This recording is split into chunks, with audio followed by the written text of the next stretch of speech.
You are listening to Policing Matters on policeone.com. I'm your host, Jim Dudley. Hey, welcome back. Today's episode is a good one. We're speaking about investigations.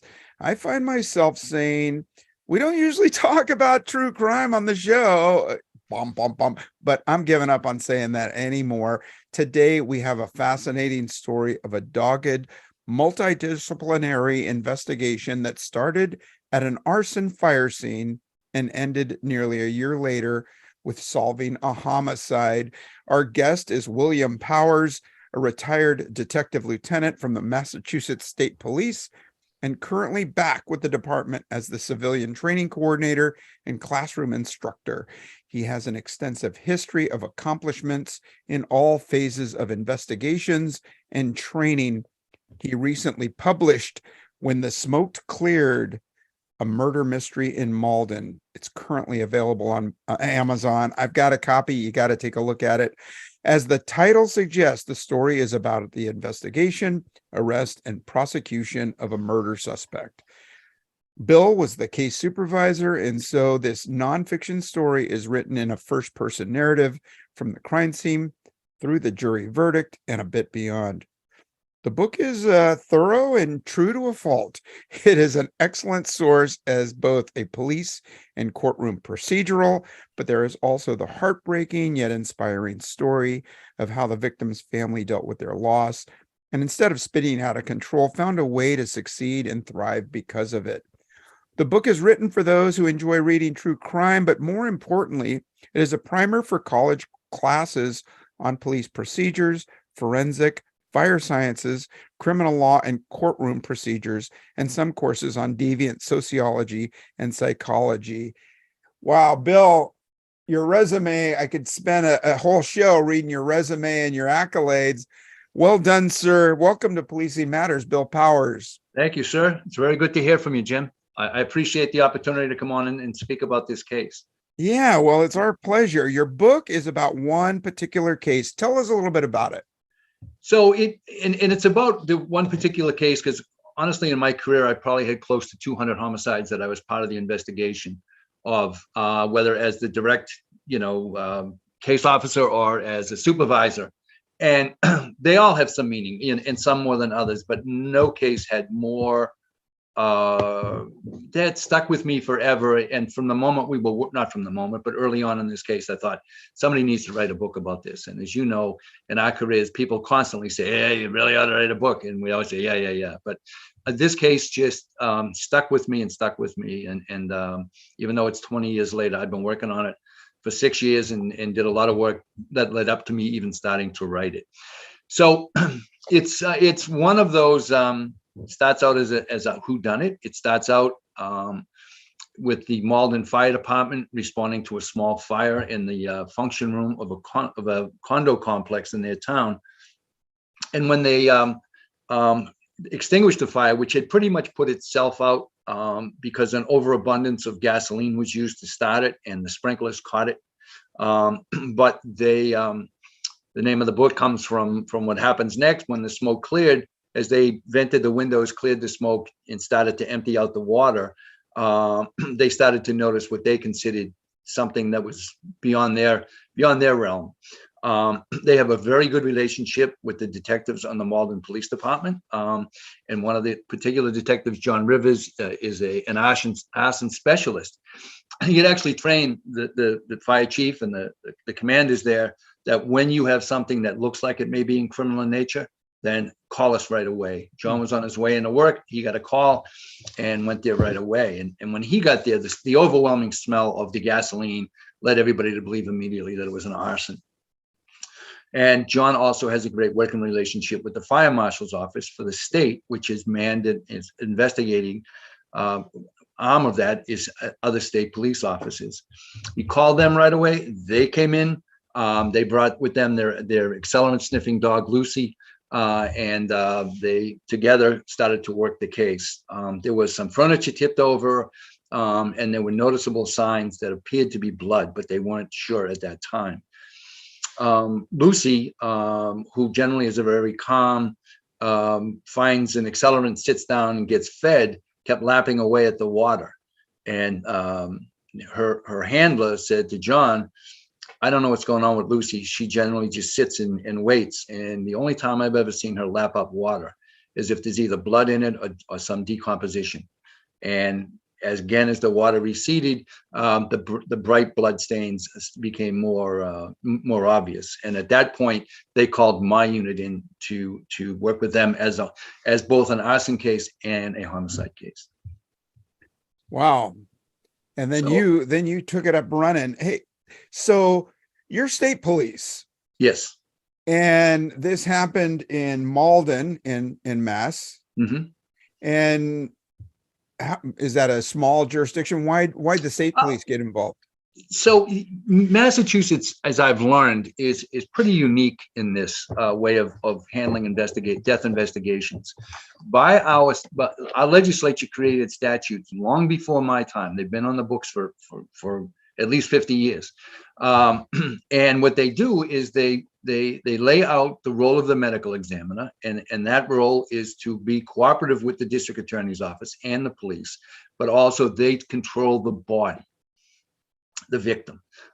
They perform the autopsy, they determine cause and manner of death. The district attorney of each county, and we have 11 counties in Massachusetts, is in charge of the investigation and potential prosecution of sudden unattended deaths, primarily, obviously, homicides. And so the third part of that is that, so he or she gets to name their investigators.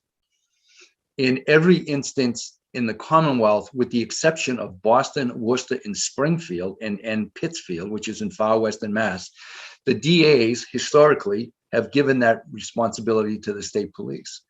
As a result, in every DA's office, we have up to 20 people assigned there to work on drug cases and other investigations, but their primary responsibility is homicide investigation. And then we work in tandem with the local police, because the third part of the legislation is that we work in conjunction with the jurisdiction of law enforcement authority. Now, where I worked at the time in Middlesex County, we have 54 cities and towns. And in each one of those cities and towns, we are designated as the DA's investigators. So what we essentially have is a task force with every homicide, with every sudden unattended death. So it'll be the state police working with the local police in conjunction with the DA and the medical examiner. And it may sound complicated, but it's actually pretty simple. And I can tell you from the 54 cities and towns I worked in, it was seamless. It was, and Malden is a very, just outside of Boston. It's a more of a, certainly wouldn't call it a bedroom community. It's a thriving city. We've worked with that particular year, I think we had 3 homicides that we worked in Malden with Malden. So we were all used to working together. We do our interviews together. We write report together so that there's no mishap. And the other thing is, and this goes back to at least 1990 when I started in Middlesex with the district attorney at the time. They send a DA out on every homicide to work with us. And I'll be honest, early on, people had said, what do we need them for? What are they going to do? What are they doing? And I would say, look, would you practice all week for a football game and tell the quarterback to stay home and then bring him in at the end? I said, they're going to guide us. They have to present whatever we do as an investigation. So if I'm going to conduct a search, I want their input. If I'm going to conduct an interrogation, I want their input because of 2 reasons. 1, I believe in them and their knowledge. And 2, 6 months from now, somebody's not going to say to us, why'd you guys do that? You should have got a search warrant.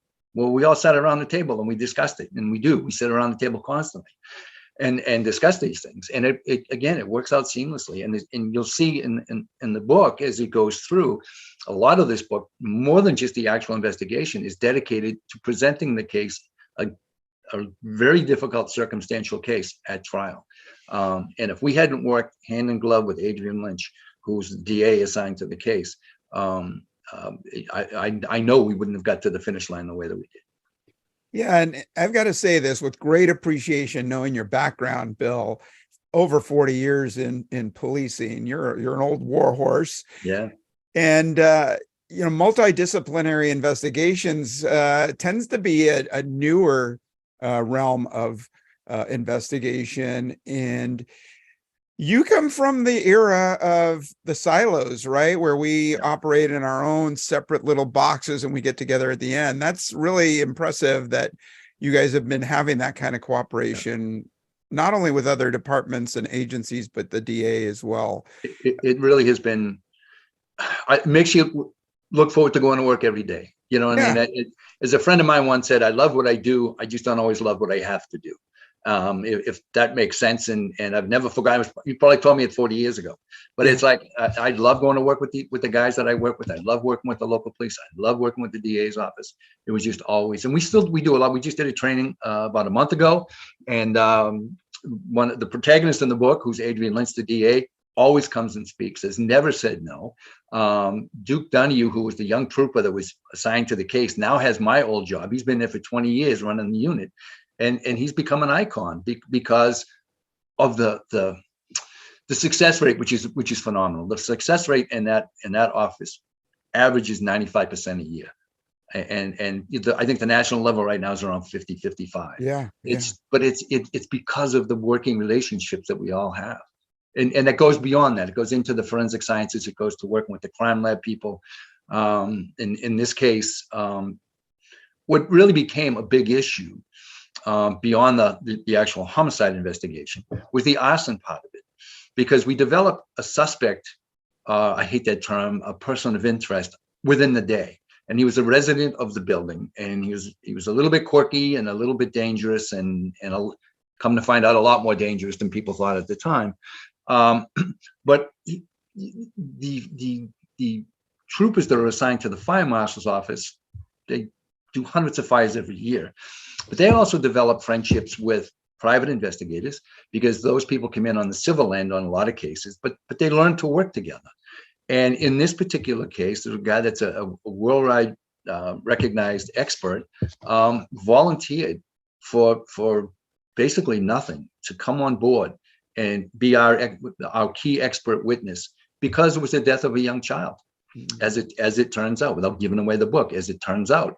And he was so moved by that, he gave us dozens of hours of his time and was critical in proving to a jury that what happened here is the person of interest fled with his family shortly before the fire alarms went off. He alleged that he was gone long before, and we alleged that the fire timeline on the fire, he was barely out of there when those fire alarms went off. So it was our experts versus their experts at the very end. And a lot of people might read and go, what's all this stuff about the fire signs? It was critical because those minutes proved to the jury that he could have done this, along with all the other stuff that we had to prove. Whereas if they believed the other experts, then it put him out of the box. It had him long gone before the fire would have begun. So, yeah, and today we've got so much technology that really puts people in spots, like an Apple Watch or a Fitbit watch or Google tracking. That's all pretty precise. But even though, the Innocence Project and an appeals process will target those things, just to put the doubt in the minds of the jury. So, without going into the actual nuts and bolts of your case, I just want to ask you this. And, all homicides are important. What factor did the age of the victim or the victim's profile, what did that have in your dogged pursuit of this case? Well, it didn't really have much at all at the beginning, because we had no idea. That was one of our biggest problems. By the end of the day, we had a person of interest, Tommy Kraus, and we had no weapon, we had no victim, we had no motive, we had no eyewitnesses. And so there was a lot of that we knew there was an awful lot of old-time term gumshoe work that needed to be done, and we did that. But we had no idea that the victim would turn out to be who the victim was. So we just, Adrian Lynch, so Adrian has been in the DA's office now for 43 years. She now heads the homicide unit. So this was 22 years ago. She is still there. She is still working hard every day. I talked to her last night, 7 days a week. And she doesn't let you give up on things.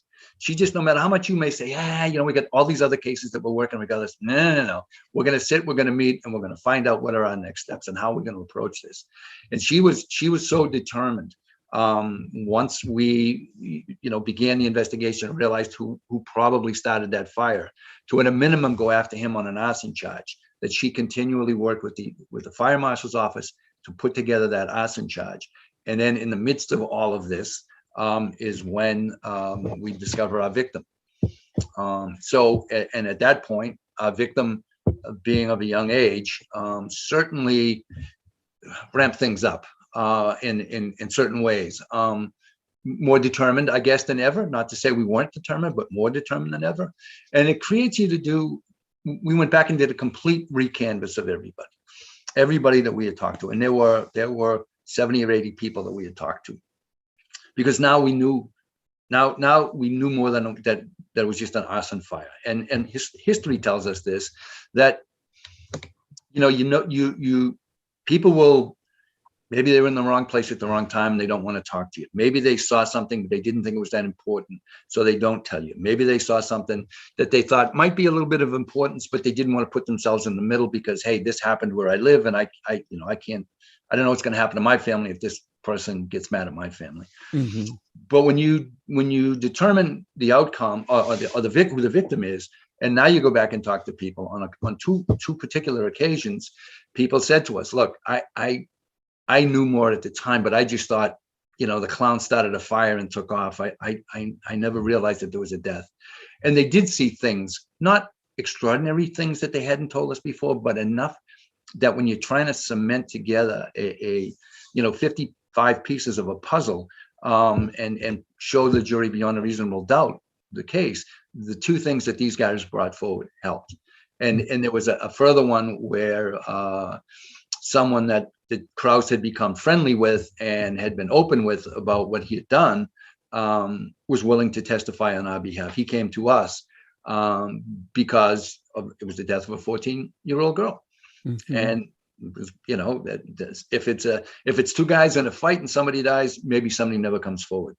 You got a 14-year-old victim, leaves a family behind. There's a whole different thought process with a lot of people. So yeah.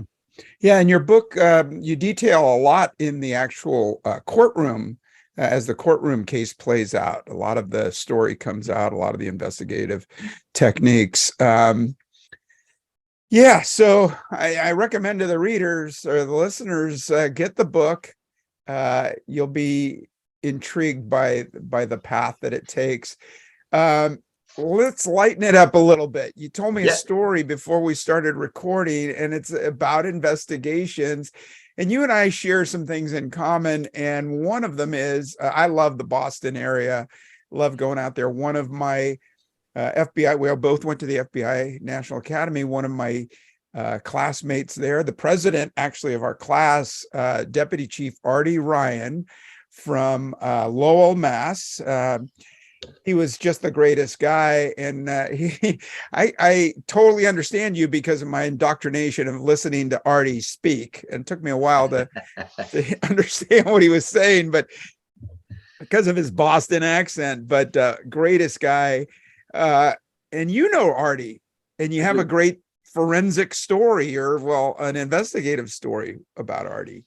So Artie, as I mentioned earlier, we all work together, and Lowell is the biggest city, I believe. If it's not, it's Cambridge, but I believe Lowell is the biggest city in our county, and they have a very robust, good investigative team, and they probably have 4 or 5 homicides a year, and so they're well seasoned into cases. Artie at the time was running the detective unit, and he had just come back from the National Academy, being your classmate. We had a particularly horrific homicide of an 11-year-old girl that was found bound and gagged in the woods not that far from her home. And we were somewhat at our wits' end in trying to run it down. And, we're talking about today, but when you go back to then, DNA was still, DNA's been around, right? But from a law enforcement criminal investigation point of view, it was something that was emerging. OJ was in 95. So when I had this case, we had this case back in 2000, jurors at that point really weren't believing a whole lot in DNA, and it plays a role. But in this particular case, again, the age of the victim played a lot. The fear in the city played a lot into it. We decided, and quite honestly, she came from a family that was dysfunctional at best. We wound up, so the DA decided, why don't we get some DNA samples and see, because we did have DNA on the victim, the victim's clothing, if it was a member of the family or not. If it was, then we're in. If not, then we move on on our investigation. So Artie says to us, hey, I took the behavioral science class down at the National Academy. And he said, one of the things they talked about is when you have a death, in circumstances similar to the one that we have, you should take a look at the list of suicides in that area around the time that the person was killed, because oftentimes somebody's conscience gets to them and they kill themselves. So I think I'll be fair and say we all kind of rolled our eyes a little bit, said, all right, Artie, all right. I get it. We're sending 4 down. We might as well send 5 down for testing. And we did. And let me rephrase that. So there had been a couple of suicides in the Lowell area at that same time. And one happened about a week or so, 10 days afterwards. And there was a suspect, sorry, not a suspect, there was a person who was found hanging in the woods. We had DNA samples from him. And so we forwarded them all down to the lab to have them tested. About 2 weeks later, we get a call from the lab and bring everybody together. They have results, and we bring everybody together in the conference room, and they say, well, we have news. It's not necessarily the news that you expected, but we do have news. And we're all like with bated breath. What's the news? Well, the guy that was found hanging in the woods, he's your man. He's the guy that murdered the young girl. And we were incredulous, to say the least. Artie's beaming, and we're looking at him like, I can't believe this has happened, right? And what it turned out was in the breadth of the investigation, 2 of the investigators went to the house of one of the classmates of our victim, just to see, get some background on our victim. The guy that was hanging in the woods had rented a room in the cellar of this house, and he heard us come to the house, and he thought we were looking into him as a possible suspect. And that afternoon, after everybody had left, he went out in the woods and he hung himself. So it's, you can leave nothing unturned. You have to go for everything. And had not Artie had that, had not Artie not picked that up, in the behavioral science class, and hadn't been sitting there with us, this probably would still be an unsolved homicide. Yeah, amazing. Lived out in my mind, would be an unsolved homicide. Yeah, another tool of the trade there. Yep. Well, so much for lightening the mood after hearing that one. I want to get more into the actual crime scene investigation and talk a little bit about that and the differences when we talk about things like an arson case that we're used to seeing. Well, clearly, Bill, you recognized urgency in doing some first things first at this chaotic crime scene, this arson. You got the added dimensions of all the fire suppression damage. You got water, lines, hoses, and, so much for maintaining a crime scene. What were your priorities once you became aware that there was probably a death involved? And what was the cooperation of the other agencies, not just the other law agencies, but EMS, fire, whoever else showed up? Mm-hmm. The cooperation was actually pretty remarkable, and I think everybody experienced, and if I have nothing else, I guess I have a lot of experience and institutional memory about and a handful of unsolved cases that when I look back at them now, I shake my head about things that we could have and should have done. We're also blessed these days with, as you brought up earlier, the kind of technology that we just didn't have back then. We didn't have cameras. We didn't have, door cameras. We didn't have GPS on our cars, all of that. Fortunately, in this case, he did have a relatively new cell phone. And actually, in this case, for the first time in Massachusetts, we were able to bring in evidence from bouncing phones, off of cell towers that had never been allowed in mass courts. It had never been brought in before. So we kind of broke new ground with that. Now it's done historically in every single case, but back then that was all new stuff. But you're faced with trying to get your canvas done as quickly as possible, and yet after the fire, a lot of people went off to work. A lot of people took off because they didn't want to be in the place because it reeked of smoke.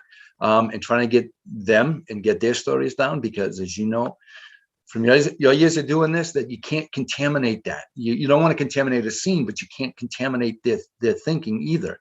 So the sooner you can get to them to get their comments, the better, so that they haven't like talked to 5 other people who had a memory that they didn't necessarily have, but they adopted that memory as being theirs. You always got to work hard at avoiding that, because that's a great place for the defense to sort of dig into things at a trial.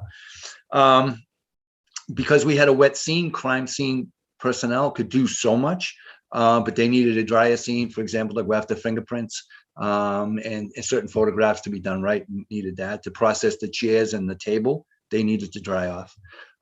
We were able to collect a lot of the samples. The fire marshals, people were able to collect them. So the one thing about, again, I'm speaking for the state police, I can't speak for other states, but we do have an abundance of resources. And our crime lab is the crime lab for the state, with the exception of the city of Boston, who has their own crime lab, but everything else comes through us. And the forensic part, runs the gamut from drugs and DNA and fire scene, arson, and people with specific qualities do specific parts of the different cases. So in this case, we used the DNA, we used fingerprints, we used the photographs, we used the work that the arson investigators did on the accelerants.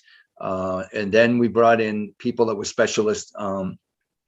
We did have a situation where Kraus had shown up at a gas station to purchase gas, and using I know you must have had these too, they run a camera in there, but they tape over the thing every 3rd, 4th day. And so what you got is garbage. But we had that. And then there was a new company called Advid that came out with some really advanced technology. And we had a guy that was trained down at the FBI Academy on how to use that technology. And he could enhance that tape to a point that what look grainy and terrible was, oh my God, of course that's him.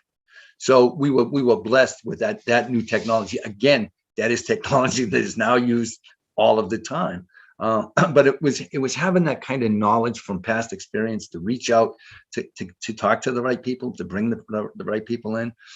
I forget where I read the term, but I love it. It's called situational humility. And I love to say, I don't know. I'm not the brightest guy in the room. I never have, and I never will be, but I'm smart enough to know who the smart people are in the room. So I can recognize that at a crime scene, there's going to be DNA. I'm not going to find that. My job is to preserve that scene so the people that know how to do that are trained in that, can come in and do that. The same reason I don't want them doing the interrogations. That's what we specialize in. But when you can bring people together and give them, authority, but also give them some self-esteem that they're part of our trial and they're an important part of our trial, it works out really, really well. Yeah, that's a new one. That's a new one. Situational humility. I guess it's check your ego is what it is. Exactly. Right? Exactly. And that is I think, and I know you headed detective units, and you've got all kinds of characters sometimes in the unit. And when you're looking to put together a unit and add people, there are certain qualities that people have that you really want as part of it. And it's something we can talk about now or later, whatever. But I think it's important to note, the way units are put together and what people think about, we're a bunch, because they read the mysteries and they watch TV and they think we're a bunch of alpha dogs and lone wolves that set off on our own and, bring the guy in by the scruff of the neck.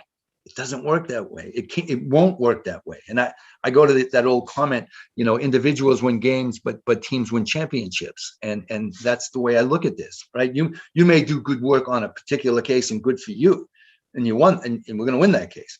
But you never should have done the things the way that you did them. And in a bigger case, if you screw it up, that whole case disappears. So we have to work as one and not as a group of independent, contractors. Yeah, Bill, I know I could spend another hour with you talking about, your experience and running teams and training. But we're going to wrap up pretty soon. I wanted to end with asking you to give a little bit of advice to a new investigator just coming up, assigned to a unit or assigned to general investigations. What's your best advice for that new man or woman? So I'll give the advice that I wish I had way back when. And that is, you're not the alpha dog. There is plenty of help around you. And again, I can look back at some of my earlier cases and just shake my head and say, I can't believe that I had that approach, but I was never told or taught differently. And so I like to think of it almost like you're merging onto a highway. You come on slow, you listen, you learn, you pay attention, and gain experience, and then your game picks up, and then you become acute to things and see things that you might not have seen before. So I think it's important to note, don't get high on yourself, big on yourself. Hey, I'm a detective now. Hey, I'm a homicide guy now. With that comes a lot of responsibility, and you need to be willing to accept that responsibility. That you potentially are a 24/7 guy. Potentially you're going to spend time away from your family. Potentially you're going to get called out on Christmas Day. So there's a lot that goes into it beyond just being able to wear the badge of a homicide detective. Understand that it's not about you. It's about a victim, and it's about the victim's family. So we've changed the way, for example, we do investigations in sexual assaults in Massachusetts. We call them victim-centered approaches. It used to be, I'm the detective, I'm going to get the guy that did this, regardless of whether the victim wants to go forward, regardless of whether the victim wants to do different things. But we now take this completely different approach of bringing the victim in as part of what we're doing, and understanding that they play a big role in it, whether it's the victim or the victim's family in a homicide case.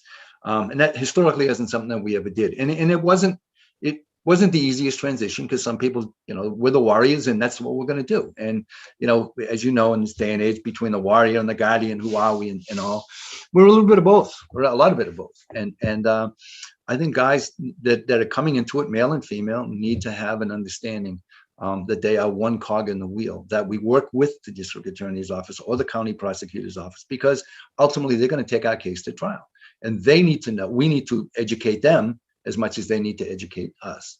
Another part is I know, like you commented on my resume, I was a kid. I never saw the need for college. My dad was a Boston police detective who I dedicated the book to. I the most unbelievable admiration. I never wanted to be anything but my dad when it came to a profession. And he was always big on education, and I wasn't.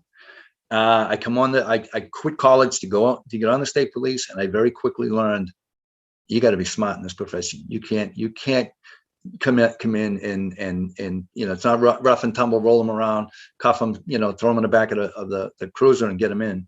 And I went back to school and I finished up. And then you go to court enough and you get beat up a couple of times, and it was, I need to consider going to law school. And so I did. And so my approach on things all the time is understand the rules of the game before you engage in the game.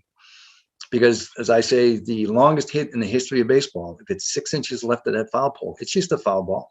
The same with a catch in a football game. If your toe is on the line, doesn't matter.